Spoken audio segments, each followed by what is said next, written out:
জীবনে কোনোদিন কারো জিনিসের উপর নজর দিই নাই, মানুষের জিনিস পাওয়ানোর আশাও করি নাই, কিন্তু গণভবনে যাইয়া নিজের পছন্দ মতো শাড়ি চুরি না আননের কষ্ট জীবনেও যাইব না। আহারে মানুষে ডিওরের ব্যাগ লইয়ে যাইতাছে, এক আফাই তো জামদানি শাড়ি মাথায় লইয়ে দৌড়াইতাছে।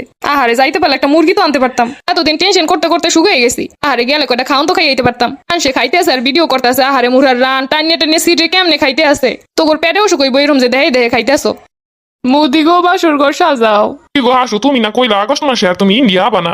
আর আগস্ট মাস বাদ দাও, তুমি জনগণ খেপে গেছে। কি কো হাসু, তুমি এই রুমে রাজত্ব সারিয়া বা। তুমি এখন অত কথা কইও না, তোমার কাজটাজি সব বুঝি, তোমার প্রয়োজনে যা লাগছে সব পাঠাইছি, এখন তুমি আমার একটু ঠাই দিতে পারবা না?